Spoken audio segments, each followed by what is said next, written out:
Pet പ്രസവിച്ച മകൾ. തിരക്കിനിടയിലും മകളുടെ ജീവിതം നോക്കിയില്ല എന്ന പരാതി പറഞ്ഞപ്പോഴും ഒരു പരാതിയുമില്ലാത്ത അമ്മ. ഇതാണ് ബിന്ദു എന്ന മകളും കവിയൂർ പൊന്നമ്മ എന്ന അമ്മയും.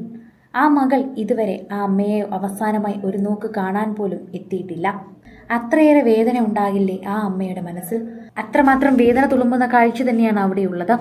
ഇപ്പോൾ നിരവധി പേരെത്തി, ബന്ധുക്കളും സുഹൃത്തുക്കളും എത്തി, സിനിമയിൽ നിന്ന് നിരവധി പേരുമെത്തി. എടുത്തു പറയേണ്ടത് സുരേഷ് ഗോപിയെക്കുറിച്ചും ദിലീപിനെ കുറിച്ചുമാണ്. ഇന്നലെ കവിയൂർ പൊന്നമ്മ മരിക്കുന്നതിന് മണിക്കൂറുകൾക്ക് മുൻപ് തന്നെ ദിലീപ് ആശുപത്രിയിലെത്തിയിരുന്നു. കവിയൂർ പൊന്നമ്മ അവസാനത്തെ രീതിയിലേക്കാണ് പോകുന്നതെന്ന് മനസ്സിലാക്കി ദിലീപ് അവിടെ തന്നെ നിന്നു.